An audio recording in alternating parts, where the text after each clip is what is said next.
El 1 de julio recordamos cuando el general se fue al Comando Celestial con Evita y con tantos otros compañeros. Para el día de hoy, 4 de julio, le pedimos a un gran compañero, Armando Porati, que nos dijera algunas palabras sobre Perón. Compañero Armando Porati. Fuera de los más trillados, y se me ocurrió que es el enfoque más frecuente, tomarlo como Perón filósofo. Digamos, con respecto a Perón filósofo, lo que primero se nos viene a la mente es el texto célebre de la Conferencia de la Comunidad Organizada. En la Comunidad Organizada tenemos sobre todo al Perón ligado a esta idea de comunidad organizada y de tercera posición.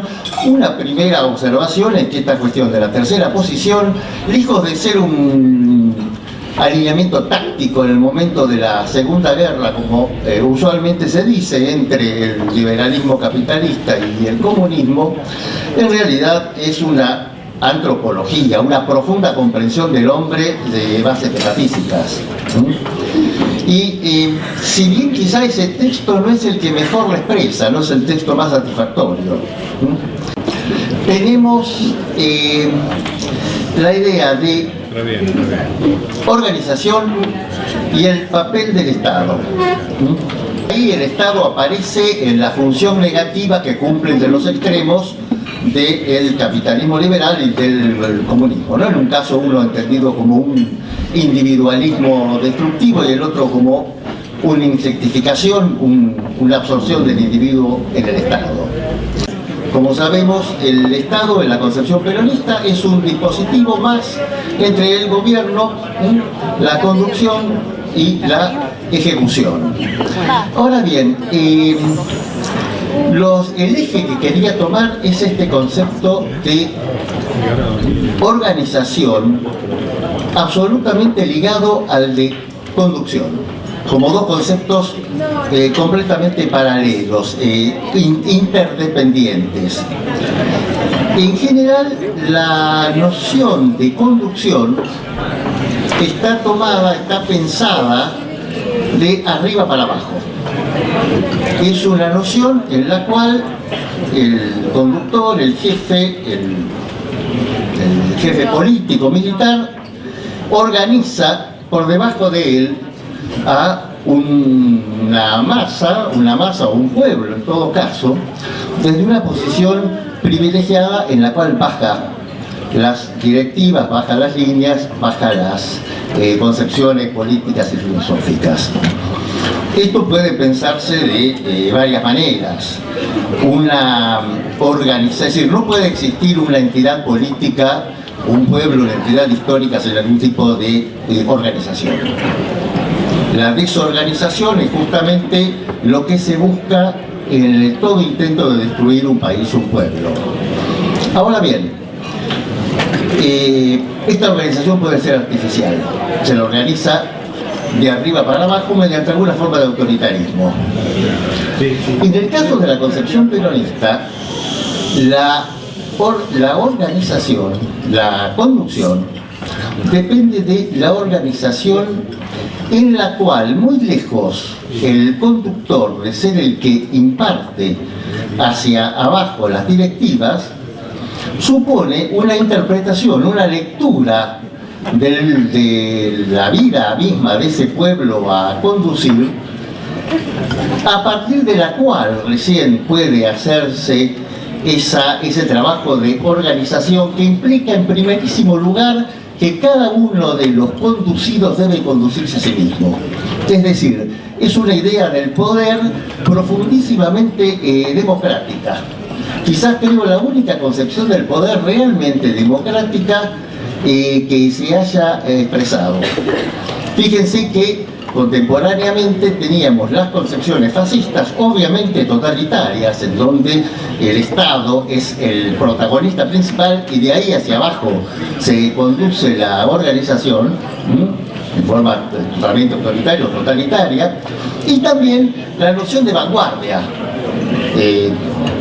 clásica de las izquierdas, ¿no? El partido como construcción de la revolución, la vanguardia iluminada, que también de alguna forma se pone por debajo a ese pueblo a organizar, dándole así alguna forma más vale pasiva. En el caso del peronismo, creo que es la primera vez que hay una teoría expresada, especialmente en conducción política, libro que casualmente más de uno ha acusado de fascista, de organización y de conducción a partir de los conducidos como una organización viva, una masa que se convierte en pueblo por esta misma concientización a través de la pedagogía, y de ese modo, conduciéndose a sí mismos, logran una cadena de conducción, organización que culmina en último término en el conductor, que a la vez orienta y recoge todo este movimiento.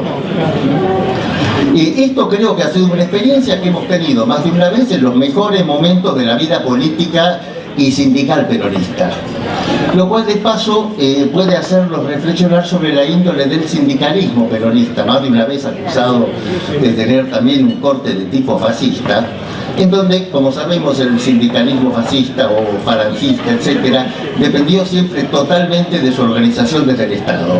En el caso del sindicalismo peronista, no solamente no fue así, aunque fue justamente la pedagogía del general la que lo conforma en los primeros gobiernos peronistas, sino que se organiza estratégicamente y se organiza profundamente en los momentos de exilio del poder, en los momentos en que el peronismo no disponía del Estado.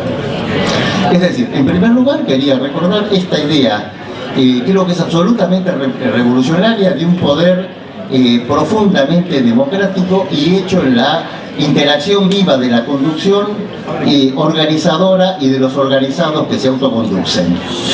En segundo lugar y último, simplemente para recordar algo que acá el compañero acaba de mencionar, todas las banderas del peronismo,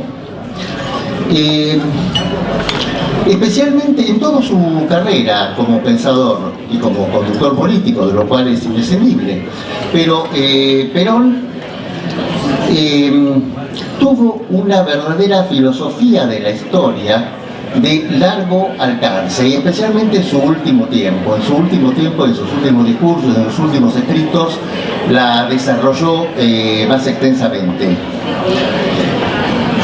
Esta noción, esta filosofía de la historia supone, por de pronto, la noción de evolución que el viejo Perón ve como inevitable y a la vez como algo que el hombre no domina, pero sí puede controlar, puede dirigir dentro de ciertos límites, cabalgarla.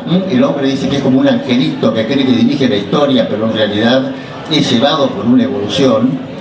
Y los términos de esta evolución, Perón los ve justamente en este camino al universalismo a través del continentalismo, que hemos visto cumplirse dos veces. En primer lugar, en las décadas pasadas, cumpliéndose la profecía de que el 2000 nos iba a encontrar unidos o dominados, el tránsito al universalismo se realizó a través de la globalización, de la disolución de todas las particularidades en el éter de las finanzas globales, y en el cual efectivamente la realidad de la dominación no sabemos a qué extremo nos condujo. En este momento parece que al llegar al borde, al llegar a la crisis, estamos haciendo el camino inverso, el que justamente había recomendado Perón como alternativa al universalismo a través del continentalismo como la unión de América Latina. Todo esto que está dicho en toda la carrera de Perón, pero está especialmente formulado en su testamento político, que es el modelo argentino para el proyecto nacional. Realmente estamos volviendo a hablar de proyectos nacionales, y creo que si no hemos leído y meditado profundamente este texto, no sabemos de qué estamos hablando. Debería ser la base imprescindible para la discusión. Para cerrar, ¿por qué Perón filósofo? a lo largo de los siglos de Occidente, en el cual aparentemente la filosofía resultaba como el momento culminante de su autoconciencia teórica, estuvo esta filosofía como independiente, digamos, de lo que podía ser las manifestaciones del poder o del Estado en digamos, formales. Hacia principios del siglo XIX, y con la creación de la Universidad de Berlín y después la Universidad Napoleónica en Francia, la filosofía y el Estado se juntan, se crea la academia. La filosofía pierde independencia con respecto al Estado, pero gana la misión de pensar los proyectos nacionales e imperiales de las potencias. Esto en las últimas décadas del siglo XX se diluyó, puesto que un salto en la evolución del capitalismo decidió que las decisiones se tomaban en otra parte y ya no estaban digamos, no tenía el filósofo la misión de pensar los proyectos. En América, el fenómeno básico de América es el mestizaje. Nuestro origen ha sido único en el sentido de que es el único lugar del mundo en que Europa comprometió su sangre y la mezcló con los pueblos originarios. Entonces, debido a este origen profundo, ni las categorías puramente europeas pueden dar cuenta de nuestra realidad, ni tampoco solamente los saberes ancestrales de los pueblos originarios. En general, solamente nuestra realidad, nuestra historia, se comprende desde la acción. Este es un fenómeno que no ha sucedido a lo largo de Occidente, salvo en su origen. El filósofo americano siempre ha sido el líder político, el líder militar. Desde el gran ejemplo inicial de Bolívar, de los libertadores, hasta todos nuestros hombres de mayo, de la generación del 37, de las guerras civiles, en la generación del 80, incluso en la generación del Estado. Cuando el Estado se realiza, se crea la filosofía académica que se va alejando cada vez más de la posibilidad de pensar nuevamente desde la vida misma del país su realidad. En el momento de la comunidad organizada, del Congreso del 49, el peronismo había creado un fenómeno que duró una década.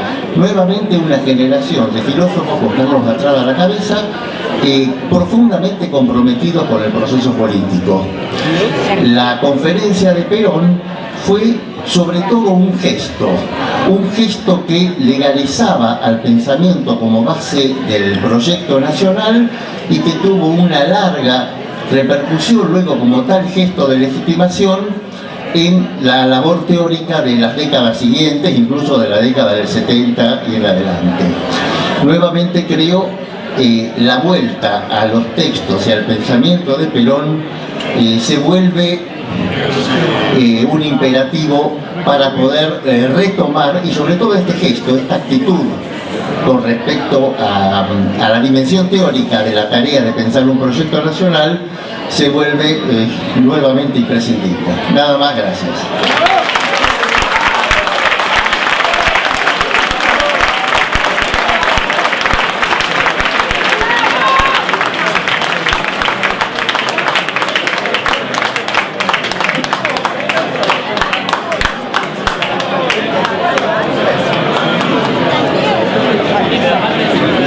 Nos damos todos los lujos de hablar de filosofía de Perón en medio de los fideos. Así que le agradecemos de nuevo a Armando Porati la lección de filosofía sobre Perón, que le vamos a agradecer especialmente.